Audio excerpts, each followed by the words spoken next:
In the summer of 2008, the United Kingdom is under siege. Over 3 months, nearly 200 UFO sightings sweep across Great Britain. How big it was, if it had come nearer, I just don't know. A huge triangular object, like one seen over the United States. I've never seen anything like it. And new images surface. In one, an unknown object in close proximity to a tornado. This is probably the best photographic evidence I've seen yet. In another, something bizarre is photographed tumbling through the air. And strangest of all, a police helicopter hotly pursues an unknown craft. Police claimed that the helicopter chased the UFO. Could there be a reason for this sudden UFO escalation? The object accelerated 10 times as fast as a military jet. And is the British government hiding something? This is case number 52004, UFO Storm.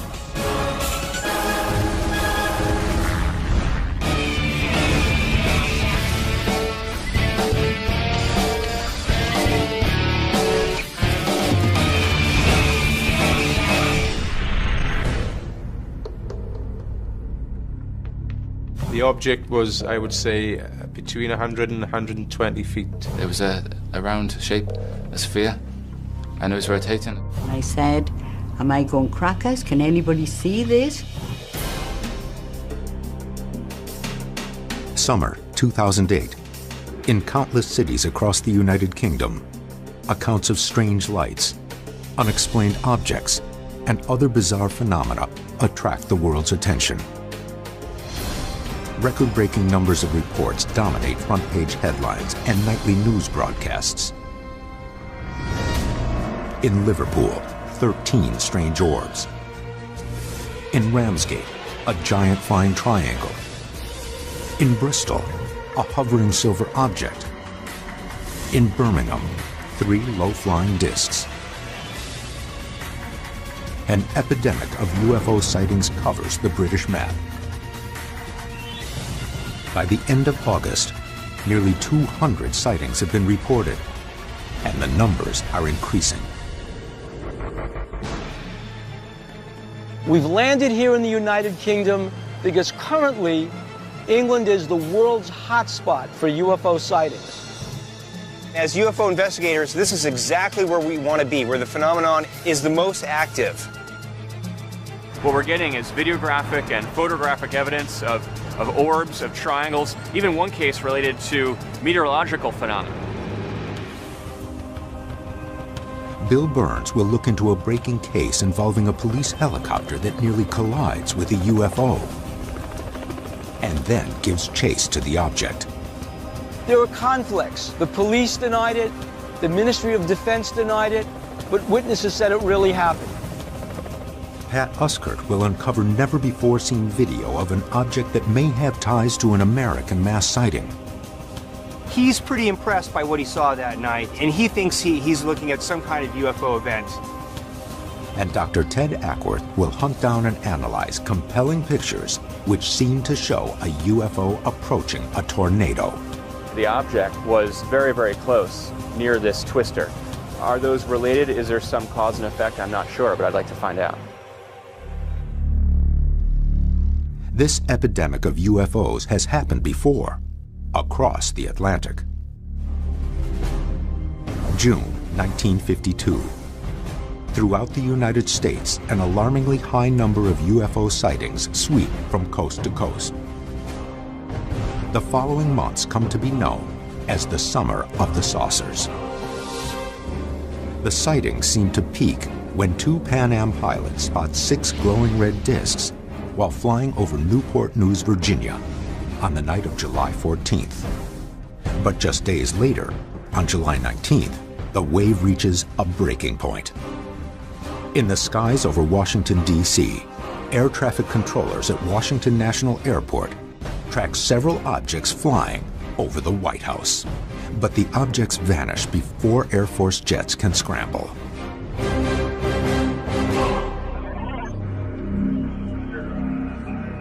Now, there is a new Summer of the Saucers. This thing was just motionless. It just stayed there, and every now and then it would flash. I didn't believe in extraterrestrial life until I saw this UFO. Whatever is happening in the United Kingdom has left many residents rushing to record their encounters as proof that something is going on. I'm about to meet with Steve Tuzer, who witnessed some strange lights at the height of this UFO wave. He's got some interesting video, and we're going to check it out. May 10th, 2008, University of Wales student Steve Tuzer is walking back to his dorm after a late-night soccer game. But his night is about to get a lot more exciting. Well, it was on May the 10th, about between 11 and 12 at midnight. And I happened to have my handheld camera. I looked straight into the sky and I saw these strange lights. And they started doing these strange formations, like triangular formations, and they were like bundled together, and it was just, I've never seen anything like it. So I quickly got my camera and filmed it all. Steve's video shows the unexplained formation of lights moving from west to east through the night sky. As they move, however, a fourth light appears. What you were looking at in your viewfinder, could you also see that with... Far away, because I couldn't really zoom that close into them with my camera, so they were very far away.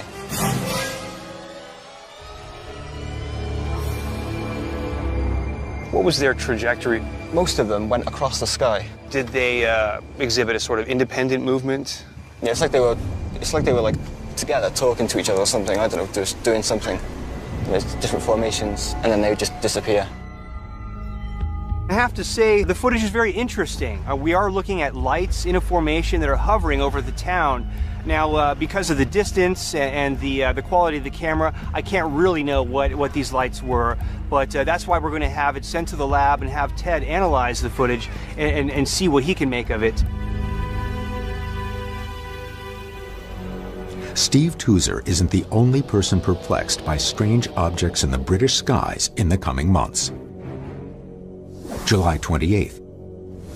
In Bury, 160 miles west of London, retired professional photographer Roger Williams is relaxing in his backyard when he notices something flashing in the afternoon sky just above the roof of his house. What I actually saw was some flashing in the sky, bright flashing. My first thought that was an aircraft tumbling. But then Roger notices the object is not losing altitude. The saucer-shaped metal object appears to be spinning in place. So you saw the object up here, and what happened next? Well, I thought after I watched it for a short while, I decided to go upstairs to get my camera.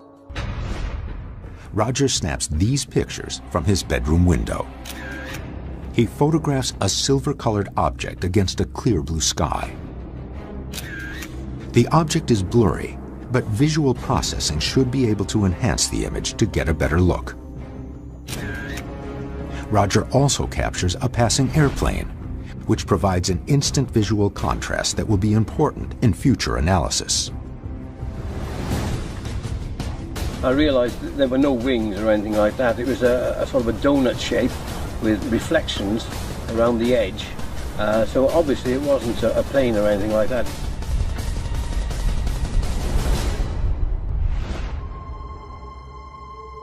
Roger has an unobstructed view while taking the photos. Right, so you had a good perspective right outside, and you weren't even shooting through glass. No glass, just straight through there. It's up in that direction. Yeah, and it looks like you were stabilizing your hand on the side of the window. That's right. All right. Well, those are great shooting conditions. After taking the pictures, Roger immediately loads them into his computer for a better look. How many did you take altogether? It's basically about 4 or 5 shots. And you took those over the course of how much time? Just a couple of minutes. The similar focal planes of the object and the airplane flying nearby provide important visual information. So this is a really interesting question to me, is because in this frame that has both the aircraft and our object, they appear to be in relatively similar quality of focus. So they are probably at similar distances, but I think it really depends on what the settings were for the lens. From that, we should be able to get a sense of the depth of focus.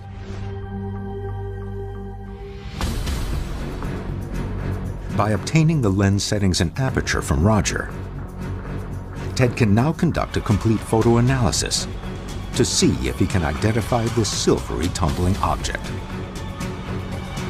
I have to say this is probably the best photographic evidence I've seen yet.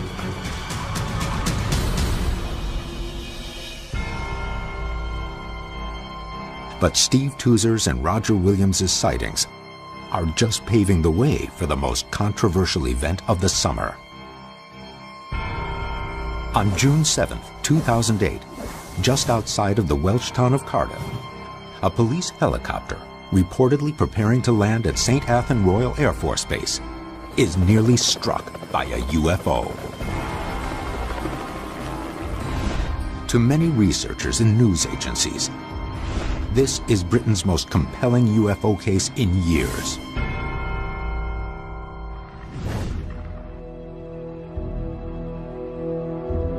I'm meeting with British ufologist Andy Russell. Andy is a specialist in UFO sightings here in Wales. Bill meets with Andy at the perimeter of St. Athan Royal Air Force Base, the focal point of the entire encounter.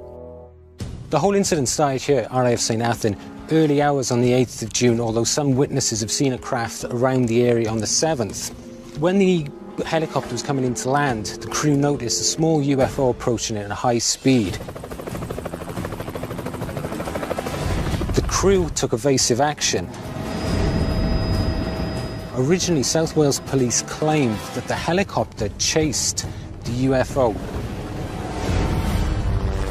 We've got witnesses in Cardiff and St. Mellons and a few other areas that have witnessed that chase. Later, South Wales Police have retracted that statement and said that the chase never took place. Why would the police change their story? Bill has tracked down a lead that may prove the authorities are involved in a cover-up. We found a commercial pilot who was in that airspace that night. He was approaching Cardiff Airport, and the tower radioed him and said, "Be advised, a police helicopter is tracking a UFO in your airspace." One pilot's confession may help prove the authorities gave chase to a UFO. What were the police following? And were they trying to keep up with technology well beyond their own? The object accelerated 10 times as fast as a military jet.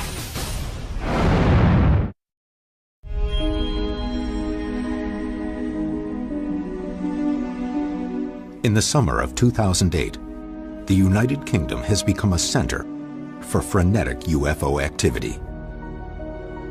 Reports, pictures, and videos have been captured all over the country. But nowhere has a case intrigued more people than the Welsh city of Cardiff, where a police helicopter reportedly was in a near collision with a UFO and gave pursuit near St. Athan Royal Air Force Base in the early morning hours of June 7th. At least one pilot reported he was told by air traffic control that a UFO had encountered a helicopter in his airspace. Stay away. UFO hunters are in the UK to investigate the events taking place in the summer of 2008. They are working with local news agencies to locate credible eyewitnesses. With no video or pictures known to exist, the Cardiff helicopter incident is at the top of the investigation's most wanted list. Bill Burns is contacted by a pilot who says he was in the skies the night of the incident, and he was alerted by air traffic control to the situation. Today I'm meeting with the commercial airline pilot who was warned out of Cardiff Airport airspace by the tower because they said they were tracking a UFO and a police helicopter. But after several hours, the pilot doesn't show for his scheduled interview. Originally, he agreed to talk with us and tell us the entire story. Then he abruptly canceled. He won't return our phone calls.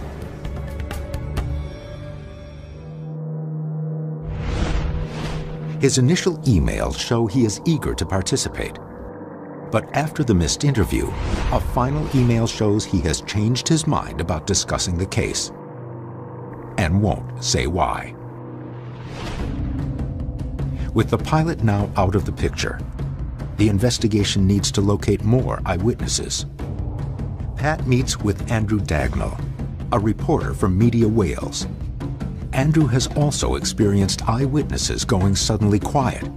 For him, it happened after speaking with sources inside the police department about the helicopter chase. A policeman was driving a helicopter so that he saw what he said was a UFO and chased this UFO out across the east into the Bristol Channel, where it then disappeared. So how did you come by this information? The police actually reported this to us, and that's what made it so significant, was that it was actually coming first-hand from the authorities. Andrew Dagnall's police sources confirmed that one of their helicopters chased a UFO. But later, authorities offered up a contrary statement. According to the South Wales Police Department, quote, there were a variety of aircrafts of different shapes and sizes. In all probability, this sighting has just confirmed that one of these was in the area at the relevant time. The helicopter did not follow it or chase it across the Bristol Channel. Have you been able to get in touch with the police officers that were involved in this incident? We've never actually been able to speak to him. That makes it difficult for us to pursue as a story because, you know, we're getting nothing back now from the police. This seems to be very common with these sightings. Something big happens, and then they attempt to cover it up, basically. I think we're onto something, that something really did happen over Cardiff involving what appears to be a genuine UFO. Bill is now seeking connections between the various events taking place this summer. To further understand what may be going on, he is meeting with Nick Pope, a former Ministry of Defense investigator who was assigned to UFO cases by the British government. So we have a video that someone shot of an object over South Wales, and I'd like you to take a look at it and see if you think this resembles anything like the descriptions that you've received. I mean, it's a fascinating piece of footage. It's interesting. Many of the Cosford witnesses talked about two lights, and it was only later that some of them, particularly those who saw it really close, noticed a third and fainter light. But yeah, that is similar to what's been reported at Cosford. The Cosford incident took place on March 30th and 31st in 1993. It involved over 100 witnesses who saw 2 or 3 lights on what they believed was a triangular-shaped craft. The incident entangled 2 Royal Air Force bases, Cosford and Shawbury. What's at these bases that would interest some kind of other craft? Shawbury is somewhere where helicopter training is undertaken. Cosford is basically an engineering base. So it's a wide mixture of different establishments. These aren't just UFO sightings, however. These are craft that actually go over the base, they hover over the base, they linger over the base. More than that, in relation to the Cosford incident, one of the Air Force witnesses told me that the object accelerated away probably 10 times as fast as a military jet. It's not just lights in the sky. When it comes to sightings at military establishments, whatever this phenomenon is, does seem to be paying particular attention. We don't know what these things are, but they're in our airspace, and we want to know. Though it may be impossible to know why these sightings are happening, witnesses continue to be amazed at what they are seeing.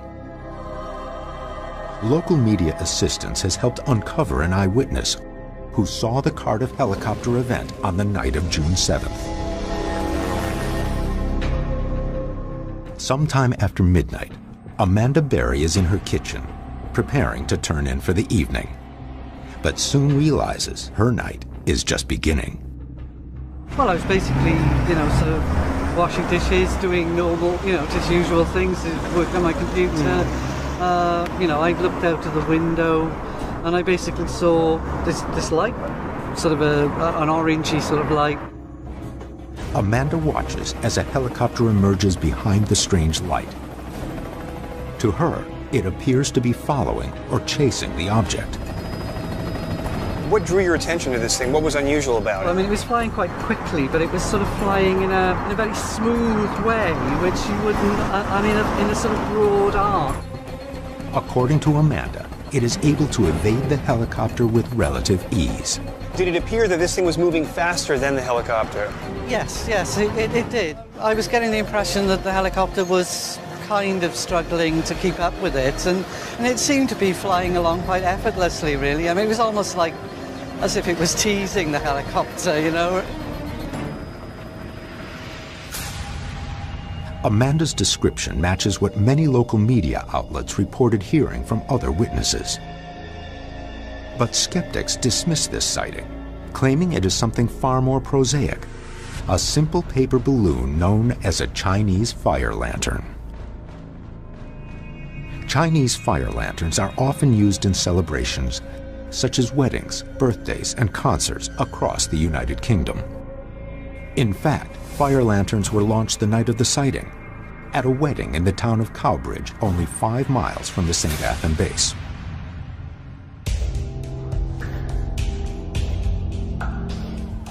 This Cardiff case, guys, is really perplexing.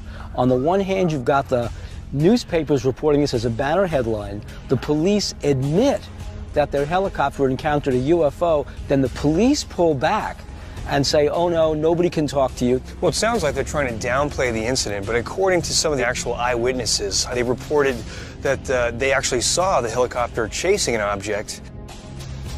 The police gave this explanation that this was fire lanterns. I think we can probably devise some kind of experiment to either prove or disprove that theory.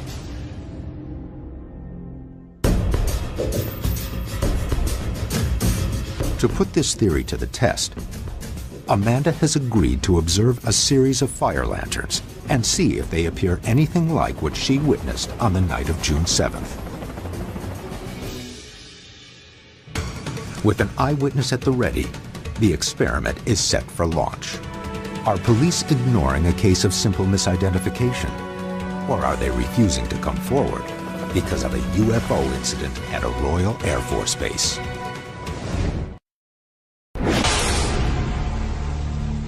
The investigation is in Cardiff, a Welsh city caught up in a wave of some of the United Kingdom's most compelling UFO cases in years. Video of what could be a huge craft. A strange picture of an object without wings tumbling in the afternoon sky. And a helicopter that reportedly pursued a UFO over the Bristol Channel on June 7, 2008. But official statements claim that this last incident is an overblown sighting of a Chinese fire lantern. These fire lanterns are candle-powered miniatures of hot air balloons, and they're frequently mistaken for UFOs. We have Amanda's testimony that she actually saw this thing. She saw a very strange object flying in a very peculiar fashion that was being chased by this helicopter, moving faster than the helicopter. Now, after this huge incident, there were reports that this was all the result of just Chinese fire lanterns. So we're here now to put that to the test. Amanda saw the object approximately 300 yards from her house. To accurately recreate her line of sight, Bill and Ted launch a fire lantern from a separate position 300 yards from Amanda and Pat. I'm down here at base 1 with Bill. He and I will be releasing it from here. Down this way at about 300 yards is base 2. That's Pat and our witness. They're in position and ready to view our release of the lantern. What we really want is your opinion about, does this thing look anything like the object that you saw on June 8th? Okay, we're going to light off the lantern, eyes in the sky.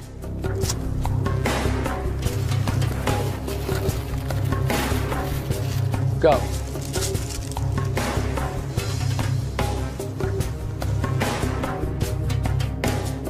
Okay, we have liftoff. Copy that, we see it.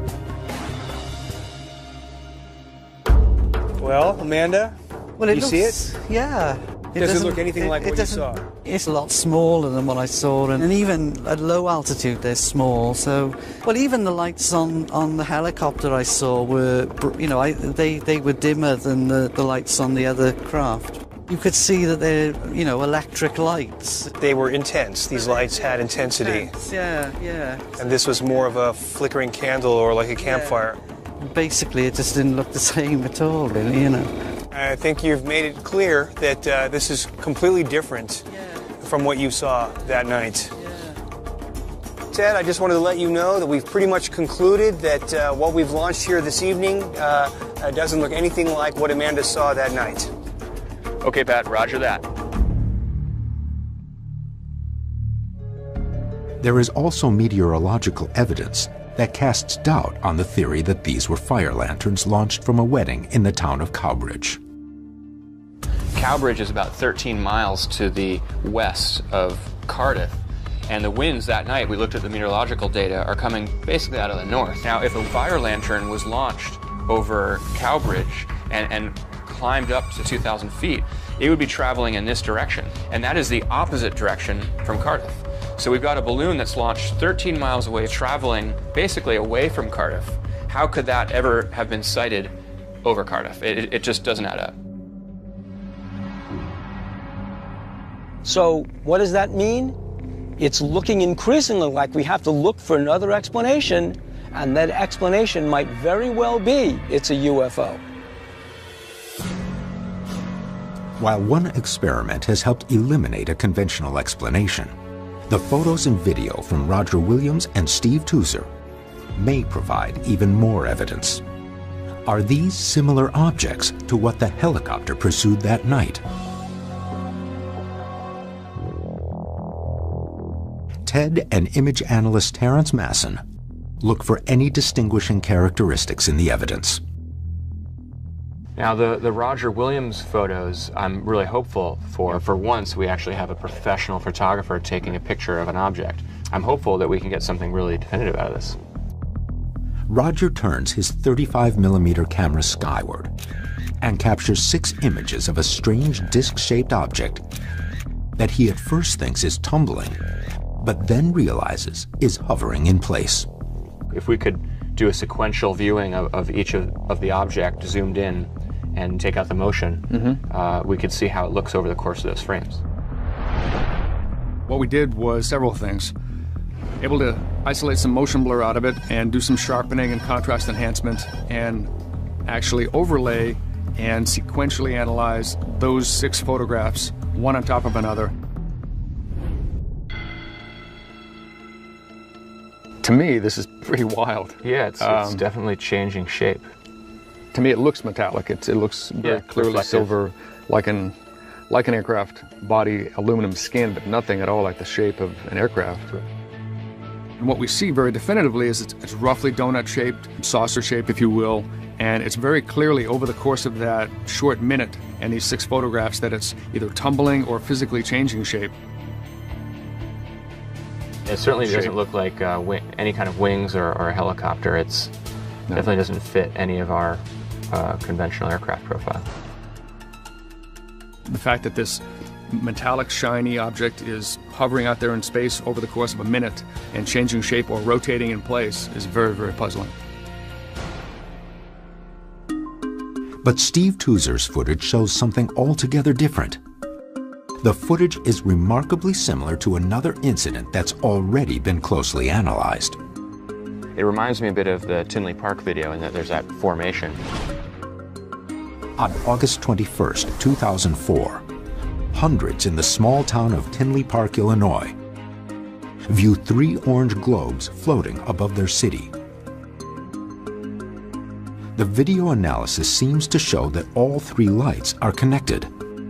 It does look like the other 2 trailing points are locked to that 3rd point. But most shocking is the size of the object. I think 1,500 is a pretty good estimate, plus or minus a couple few hundred feet. And I don't know any structure that you could fly that could hold lights 1,500 feet apart. Ted and Terrence believe the Tinley Park lights to be a massive single triangular object Though it does show a fourth light, the object Steve Tuzer captured is similar.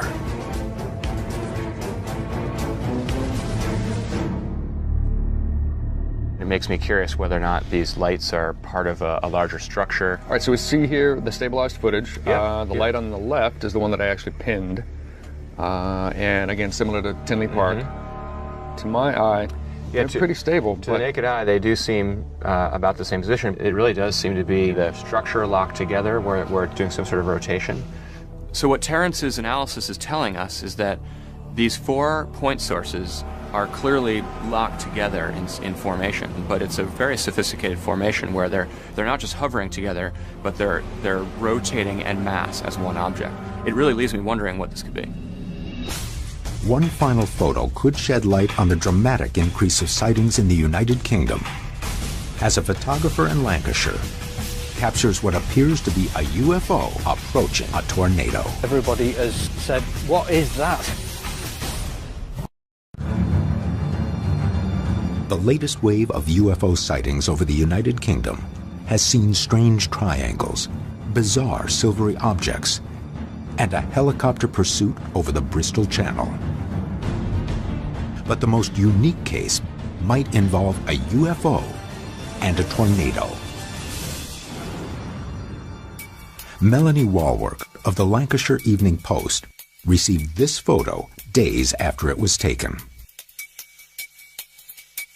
Well, yeah, I thought it was certainly very interesting. It was crazy enough that there was the funnel cloud in Lancashire for a start, never mind now with this, this thing next to it that no one was, too sure what it was. But more compelling for Mel is the amount of sightings in the area, especially this summer. Do the sightings tend to come together in certain months of the year? There certainly has been a lot over the last few months, obviously the summer months. Lancashire is a hot spot. Though Mel received many calls and many reports, none had the evidence that Pat Regan did when he snapped his photograph. July 6th, 2008. Pat Regan is on a normal afternoon excursion with his daughter Jasmine in Lancashire. He takes this photo when he sees the tornado forming in the distance. When he arrives home, he downloads it to his computer for a better look. At first, it just seems to be a picture of the nearby tornado. But on closer examination, Pat discovers it contains something even more intriguing. Ted and Pat head out to meet Pat Regan and his daughter Jasmine at the exact spot of their sighting, the Rufford Canal. It almost looks like we could have another tornado again today. Yeah. Are these similar conditions now to the day you had the sighting? It's a little bit cooler than when we saw the tornado. There was blue sky like this, but it was also quite thundery. So Jasmine first spotted the twister around here. Jasmine was playing there, and I heard her saying, "Daddy, Daddy, there's a twister, there's a twister." Concerned at first, Pat realizes that the funnel cloud is far enough in the distance to take a photograph. He seizes the opportunity. But he realizes he captures something even stranger when he arrives home. There was a speck in one of the pictures, and this is the speck that everybody has said, "What is that?" Pat enhances the photograph. In what seems to be close proximity to the tornado, he sees a strange greenish disc-shaped object. We don't know what it was. We said, well, could it be something from the twister? Could it be an aircraft? But all these seem to be impossible because it doesn't seem to be anything like that. So you didn't see the UFO that day? No, we didn't. Well, we saw it, but we didn't register it in our brains. It was there because it was on the picture. Yeah, we only noticed later on. Do you know if the twisters caused any damage? Didn't get the feeling it was going to do any damage, but it only seemed to be peaking downwards some distance from actually Earth. It wasn't touching down? It didn't seem to be. But when you were watching it, did you see any debris getting kicked up at the base? No, we didn't. If the tornado didn't touch down, it probably couldn't have picked up something large enough to be the object in the picture. Seems strange to me is that we have a sighting of some unknown object associated with a strange meteorological phenomenon. And apparently the object was very, very close near this twister. Are those related? Is there some cause and effect? I'm not sure, but I'd like to find out. But with so many unidentified objects being seen this summer, many are asking why the British government isn't seriously investigating this UFO wave. The British government has upheld the importance of UFO investigation for years and recently declassified the largest number of UFO investigations in this country's history. These files contain details of hundreds of sightings of strange lights and objects in the sky from 1978 to 1992. Nick Pope, who led the UFO project at the Ministry of Defense until 2006, examined many of these cases, some of which remain unsolved. The amount of records that the MOD has on UFOs must be voluminous. Oh, absolutely, yes. We've had over 11,000 UFO reports investigated since the early 50s. And of course, all these cases now are beginning to come out with the release of the MOD's UFO files, which has started this year. The release of the files has coincided with one of the biggest waves of sightings in the country's entire history. And so the MOD must be really frantic over what you called in the New York Times, Britain's Summer of the Saucers. Yes, it is. But despite what seems like transparency, little information on these newest sightings is being discussed. People are using the Freedom of Information Act to go after the records, and they're not really finding them. Now, I have a theory about this. I mean, a couple of times in the MOD, somebody said to me words to the effect of, well, I'm just going to write to this person about this. And I said, no, don't do that. You'll create a paper trail. And if there is no paper trail, then officially released documents aren't telling the whole story. So when people try to research cases like Cardiff today, you're actually partly responsible for the fact that there is no paper trail on Cardiff. Well, I'm not sure if it's my personal fault. It was just the culture of on sensitive issues. We were aware of FOI and sometimes did what you might call a workaround, as it were. Could the MOD's release of the classified files just be a smokescreen for their current UFO investigations? You can guarantee that even if there is no paper trail, the MOD is well aware of these cases and investigating.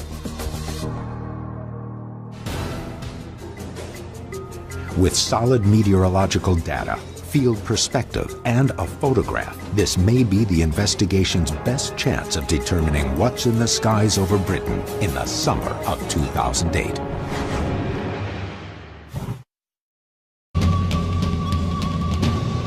An extraordinary photograph involving a tornado and a possible UFO has surfaced in Lancashire in the UK.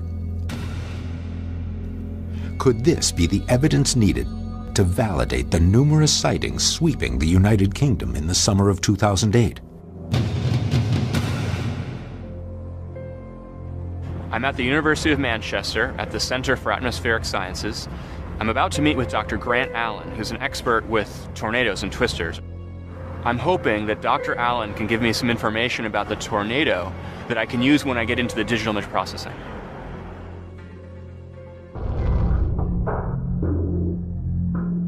This particular tornado we're looking at here is a very, very weak tornado with wind speeds, I would say, probably less than 80 miles an hour at the vortex edge. Does it look to you like this is touched down?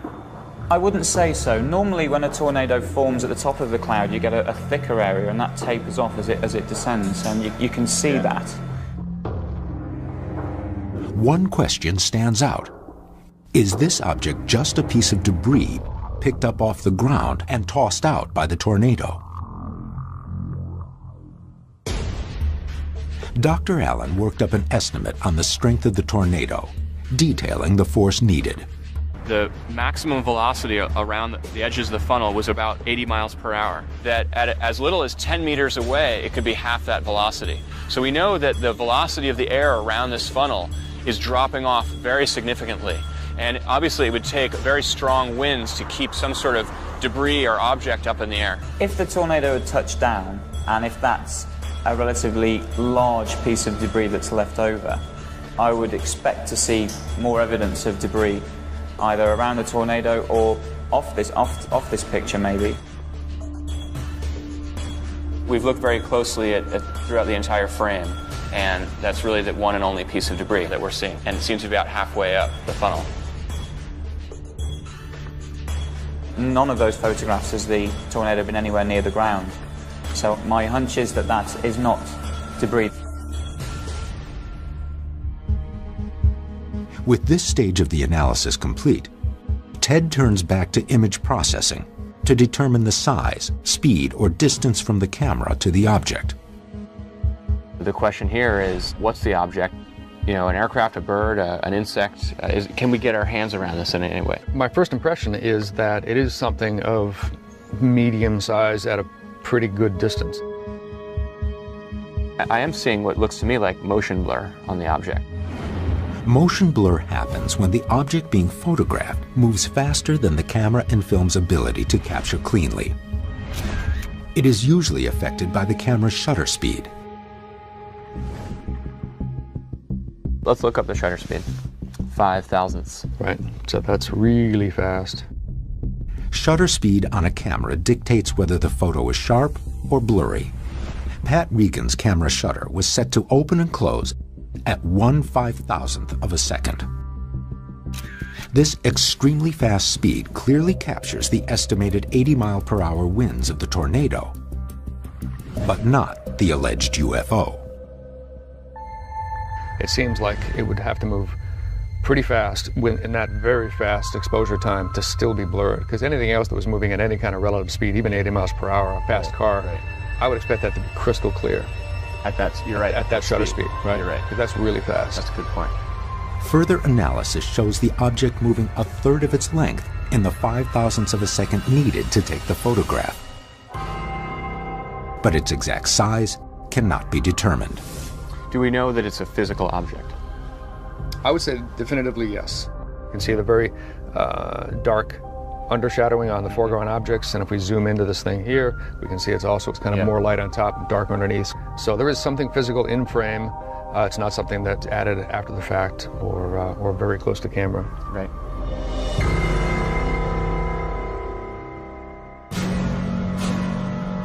No debris in this area is to be expected, and yet there's this large object in there traveling at a very high rate of speed right next to the tornado. So it's very curious. There's a lot of unanswered questions. A mysterious flying triangle. A metallic sphere shot by a professional photographer. A large, fast object that doesn't look like any known craft approaching a tornado. This has been a really fruitful trip. We've been able to collect what, in my impression, has been some of the highest quality photographic evidence I've ever seen.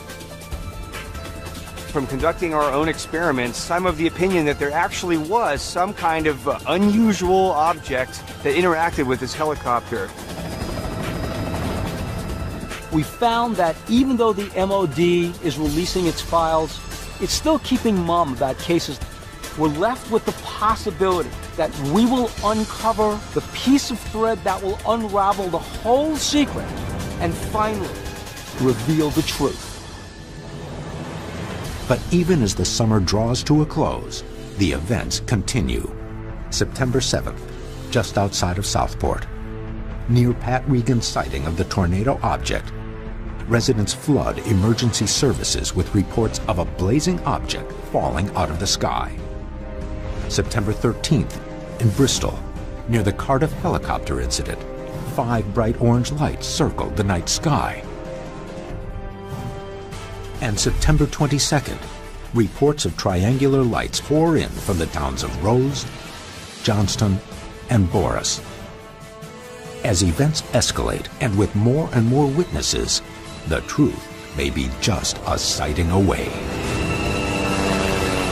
In this documentary, you will see miraculous UFO footage that has been authenticated by Top UFO. The documentary featured an extensive summary of the footage, the canisters containing the footage, and expert analysis from the likes of Stanton Friedman. One film expert noted in the documentary that the footage came in an old Soviet canister that had information labeled on it that was consistent with info written directly on the film reel. The numbers on the film's header matched the canisters they came. The header of the film had the crest of the KGB on it, and the term for top secret is shown in the first few seconds of this footage and image to the right. Having real-looking alien footage is one thing, but including the original film reel canisters means you are extremely close to proving 100% authenticity. This is something that has traditionally lacked in other more popular alien videos such as the widely known Alien Autopsy or the Alien Interview videos. Several KGB documents. In the documentary, several KGB documents are produced to prove the film is authentic, along with credible testimony from a former Soviet KGB operative who claims to know about the event. At first everyone believed that those debris were part of some novelty aircraft manufactured in the United States or England, said Pavel Klimchenkov, a former KGB operative, but having done some measurements material analysis, we came to the conclusion that none of the domestic or foreign manufacturers known to us could have produced this apparatus, at least not in the conditions existing on this planet.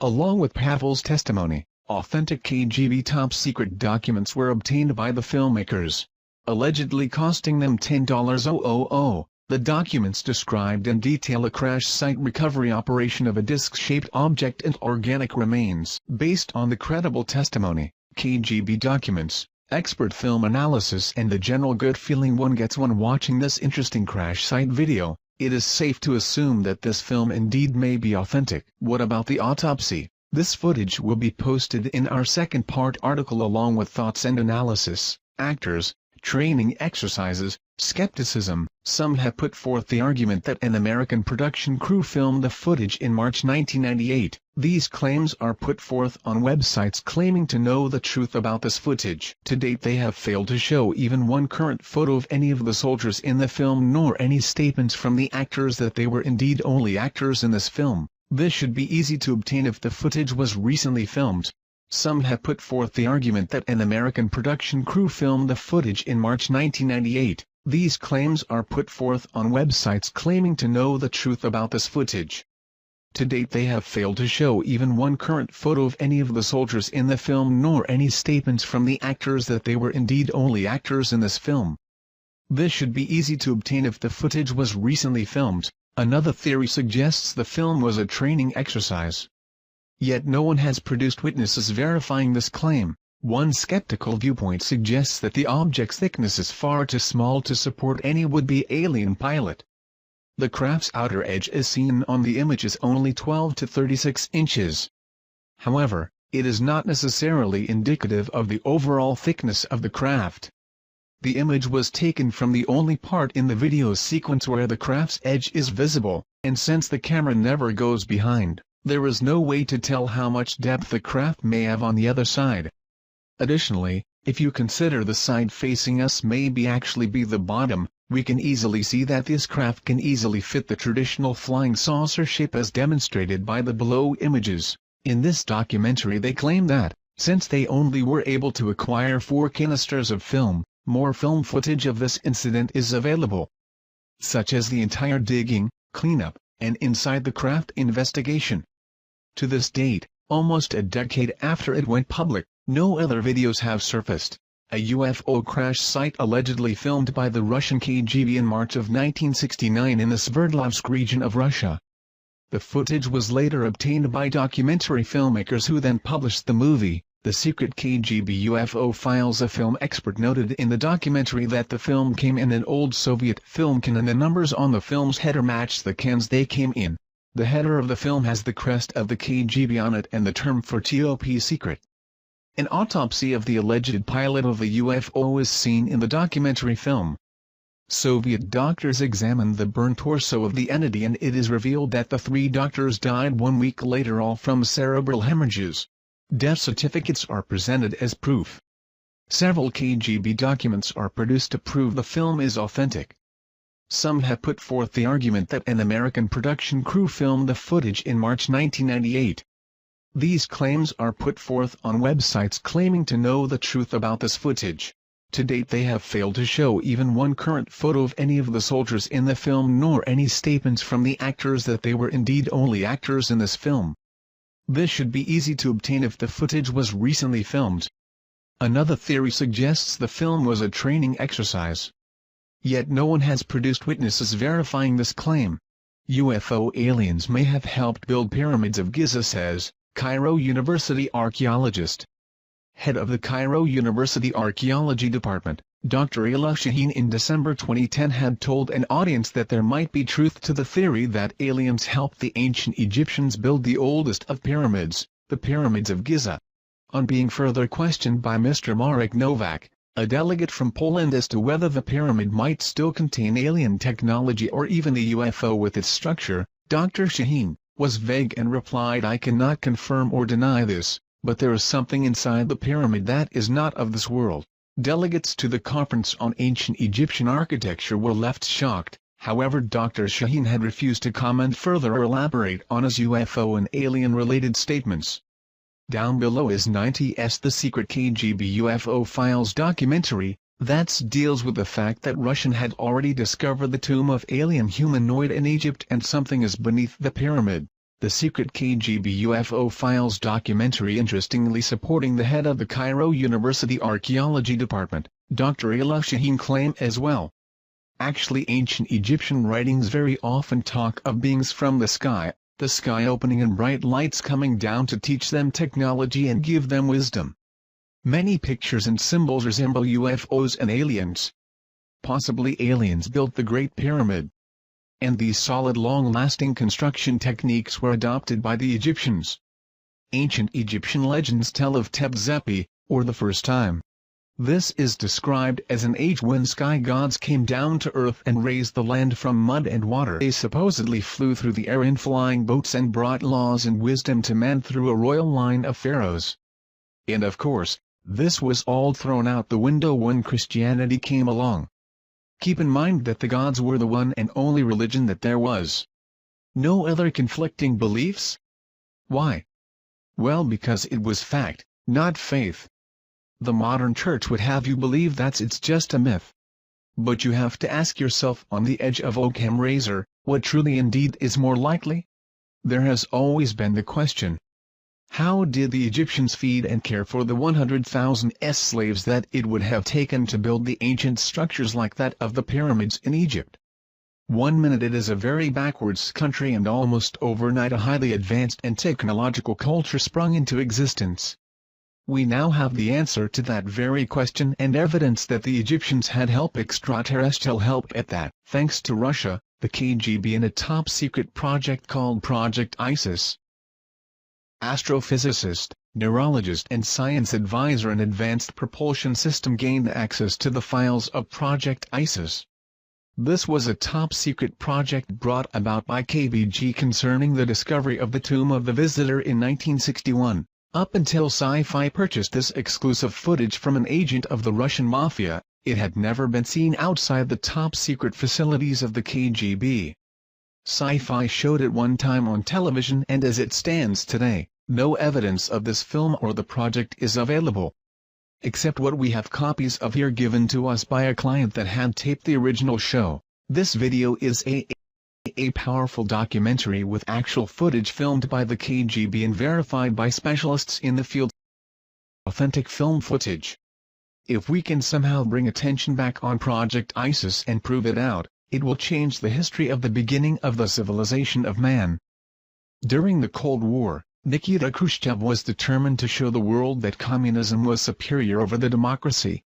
As he realized that it would be too costly to compete with the US in the space race, Khrushchev chose to go the other route. Having over 300,000 agents in the secret police and espionage organizations, he focused most of this resource on alternative science, such as paranormal phenomena, psychotrometic weapons, biogenerators and mind-altering machines. 1920s, during the Stalinist regime, a dark room was created where the KGB conducted psychotronic weapons research on prisoners sentenced to die and political dissidents. After 1936, these files were transferred to the secret archives of the KGB, continuing on with their paranormal research. Khrushchev achieved great success with his biogenerators and machines to alter human minds, which worried, naturally, the United States, knowing that the Soviet Union was there to conquer and overthrow. Russia, being that its borders surrounded the largest landmass of the world, had the largest amount of UFO sightings. If they could capture one of these flying objects and reverse engineer it, they could have the greatest advanced aeronautical designs. They got lucky in January 1986 when a spacecraft crashed in Dalgorsk but remained intact. The craft was back-engineered and the process was quite successful. But to achieve the most superior advancement in global domination, they went in search for something that was only a rumor or legend. The Chamber of Knowledge in Egypt. If the legends were true, storehouse of knowledge left behind by ancient visitors from outer space was concealed in the Great Pyramid. A team of archaeologists were composed of Egyptologists from the Russian Soviet Academy of Science, was sent to Egypt. The fearing that the CIA would learn of this expedition, the Kremlin operated with complete secrecy. By the late 1950s, Egypt accounted for 43% of all the Soviet aid for Third World nations. When they started the ISIS project, the Soviet military personnel in Egypt was estimated over 20,000. The heavy military presence was used to disguise the efforts of the mission scientists headquartered in Cairo. They would operate under the guise of Arab peasants or Russian officers. To speed things up, in 1959 the KGB recruited professional informationalists to wiretap Egyptian officials. This paid off in July 24, 1960, when a conversation was recorded that would then change myth into reality. The official had been given a call that two Bedouin had stumbled upon the tomb of the visitor. The Bedouin were in the hospital and kept repeating, "The visitor God." At this moment in time, Project ISIS became top priority and all efforts were made to immediately follow up by having the Bedouin show them where they had found this tomb. SEIFI was able to purchase several documents and film footage as to the KGB documentations of their findings. Taken out of Egypt and brought to the secret facility of the KGB was this memo to high-ranking KGB official. My agents had secured the notes of one of the scientists working on the tomb of the visitor findings. Another was the inventory of contents taken from the tomb as follows. Location of finding. Undisclosed, 15 crates of relics, 1 partially mummified body, 1 stone sarcophagus, 8 hieroglyphic samples. Old report from a project scientist that was one of the first to enter the tomb. During the inspection of the wall segment, we noted that a strange magnet-repulsive force seemed to be emanating from the rock. We were unable to find any scientific explanation. Cryptologist report. Partial decoded message on tomb wall indicating a prophecy of the return of the winged gods. The Kremlin took the cryptologist report very seriously. KGB was ordered to determine target locations: planets, stars, galaxies. They had to duplicate the stars as they would have been over Giza thousands of years ago. They finally found it, in the stars and constellation of Orion during the year 10,500 BC. Although it was possible that the builders could have been working off plans of a time before the pyramids was constructed, this was proven not to be the case. Metal and synthetic materials of tomb were determined to be of unknown origin, and the tomb was carbon dated, giving it a dating of 10,500 BC, meaning the pyramid had to have been made at 10,500 BC. Cans of film were purchased by SEIFI through the Russian mafia agent, which originally came from the maximum security archives of the KGB. These cans contain film of KGB filming the process of the tomb and sarcophagus being opened. Sci-Fi had this film analyzed before purchasing by experts in this field. Finding no evidence of fraud, SEIFI purchased cans of film. The documentary is in black and white, showing soldiers entering the tomb without gas masks. As they opened the sarcophagus, you can see toxic fumes escaping and the reaction of the soldiers as they were being affected. It also shows the mummy contained inside. The film shows the soldiers leaving the tomb fast, and then a chemical warfare specialist team comes in with protective clothing. There is talk from one that was there in the tomb, that the energy inside, during the first days of exploration, was very high.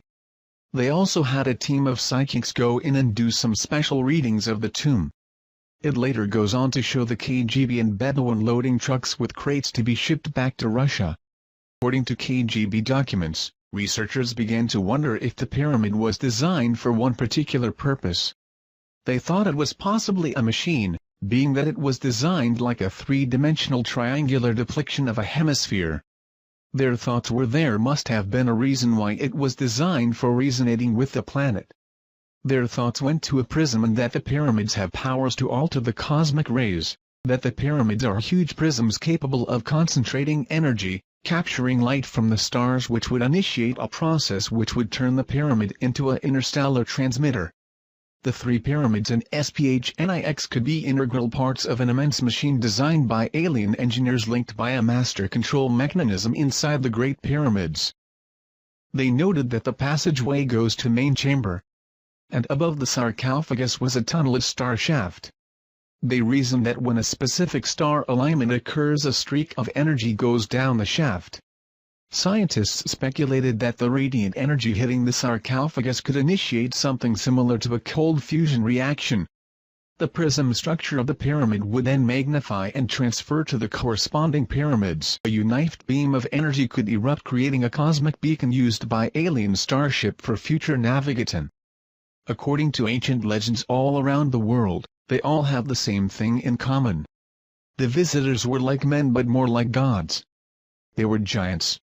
They traveled among the stars. They brought us the knowledge. Legends of the first emperors of China were called the Sons of Heaven and made the first pyramids of China. Mexico and Yucatan have similar legends. Starwalkers can be found throughout Egyptian texts and American folklore. The visitors are described as the giants, man/gods, giants or titans. And it seems all cultures may be traced to a single parent civilization. Could it be ET? Later on in the documentary, it shows them working on the mummy, attempting to give it a face and identity. A computer projection of the mummy was made as it laid in the sarcophagus. Experts that were there to observe the fluorescent reconstruction of the face described to Sci-Fi that if they had not been there themselves, they would not have believed what the face revealed after reconstruction. When skull and face was completed, it showed a humanoid type: large cranium, large eyes, small chin, small teeth, but not Earth humanoid, but some being that had to have been extraterrestrial. Later, using underground radar technology, the KBG found a passageway under the tomb of the visitor. Directly below was a large chamber. They believed they found the chamber of knowledge, but was afraid to open the tomb, thinking it could be a Trojan horse, capable of blowing up the entire planet. They decided to seal the tomb, wipe away the location of the tomb and close the project. It seemed, however, that all were affected by the discovery. Some had personality changes. Some disappeared entirely, others committed suicide, and others no longer could support their old religious beliefs. The first official report of sightings, that we are aware of, was by King Tutkremani about 3,400 years ago. Sightings continued through the ages. Sightings seemed to pick up with man mastered the skies. But when we conquered the inner workings of the atom, the aliens of Orion stepped up their observation with an explosion of UFO sightings that continue up to the present. UFO abduction reports began to sweep around the world in the early 60s. A pattern was developing, with nearly all abductees reporting physical examinations, insertion of objects and artificial inseminations. Many women abductees believed they were being impregnated to give birth to alien hybrids. In the last decade, reports such as these have risen dramatically. It may be highly likely that the genetic colonization program that started back in the ancient times has resumed. The question was asked, could they be cloning themselves by implanting their alien genes into human DNA? Are humans being transformed into an alien species through genetic engineer? The ancient Egyptians have always said that our DNA came from the heavens and that someday they would return. Did the KGB discover the truth in the Chamber of Knowledge about the true agenda of the ET? And what was discovered on the wall of the tomb of the visitor prophesies that they would return. But when? Secrets cannot be contained. Not even KGB secrets. A group of scientists, computer programs, doctors, etc. shortly after the discovery of the tomb of the visitor, came together to discuss the possibilities of this discovery. They fully believed that the visitor was none other than Osiris, the alien king. Thus they gave themselves the name, the Followers, based off the followers of Horus in the Egyptian Book of the Dead. According to Egyptian beliefs, a family of gods came from the stars to Egypt. They were the ones that gave the people of Egypt the knowledge and wisdom. Later they left Earth back to their star homes, except for Osiris. He stayed and taught the followers. It was their duty to protect and keep the ancient knowledge he gave them until his return. The Egyptians were astronomers and fully understood that the stars were the map to the great god Osiris and the afterlife. And followers would secretly come together in their homes to discuss the possibility of the return of Osiris. They believed that the second coming of Osiris would herald a new age for mankind. They believed that when the tomb was discovered and the seal was broken, a signal was transmitted to the visitors. They calculated and estimated the time it would take for the electromagnetic signal to reach the constellation of Orion. They figured that they could return no earlier than April 23, 1985. With that time frame in mind, the group left Russia and took off to Egypt, never to return. The only remains left behind of their meeting with the visitors was a newspaper clippage found in the KGB archives of a group of tourists disappearing in the middle of the night in Egypt, 1985. And one home movie project with film. This film showed the group in front of the pyramid at night. It shows a light appearing in the sky, the group dropping to their knees in prayer, the light becoming brighter and then nothingness. A daughter of parents that were part of this group was shown the home video by the SCIFI team, of which she recognized her parents and burst into tears. Did anyone happen to see a documentary on sci-fi called Secret KGB UFO Files? I happened to catch this yesterday, and while I'm leaning to the side of skepticism, I have to admit that it was intriguing. Basically, the story goes, in the early 60s the KGB discovered a tomb at the Geyser Plateau containing an Eva. Luckily there was film footage, haha. The grainy film contained footage of archaeologists dressed in KGB gear opening the tomb of what was thought to be an ancient Egyptian king. When they do, toxic smoke overcomes one of them and the other two run out. It is later learned that the body isn't human. The footage looked as if it had been produced to look old. Also included were shots of psychics levitating in the tomb. One thing that caught my attention is the archaeologist that was supposed to have been claimed by the toxic smoke was later helping move crates of evidence down some stairs. Despite the curious film footage, the documentary was very interesting and had me glued from the jump. For decades, American agencies have stockpiled information on UFOs.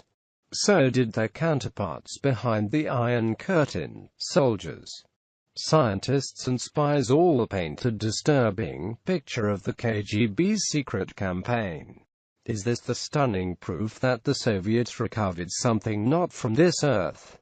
When US researchers began looking into just how much the Soviet government knew about UFOs and extraterrestrial visitation, they were not surprised to learn that the Russians took the subject very seriously. What they didn't expect was evidence of ancient alien visitation, paranormal properties associated with related artifacts, and most shocking of all, of a mass abduction in 1985, among the piles of materials obtained from former Soviet spies.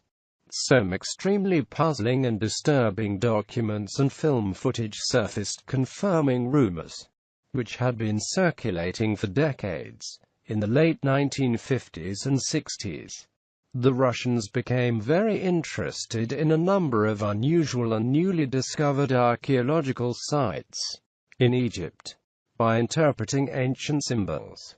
One of those sites was believed to contain the remains of a life form not from Earth. Startling top-secret film footage, never before seen outside the Kremlin, confirms the Soviet mission to recover and analyze these remains. Join host Roger Moore in an exclusive investigation into one of the most compelling events of our time.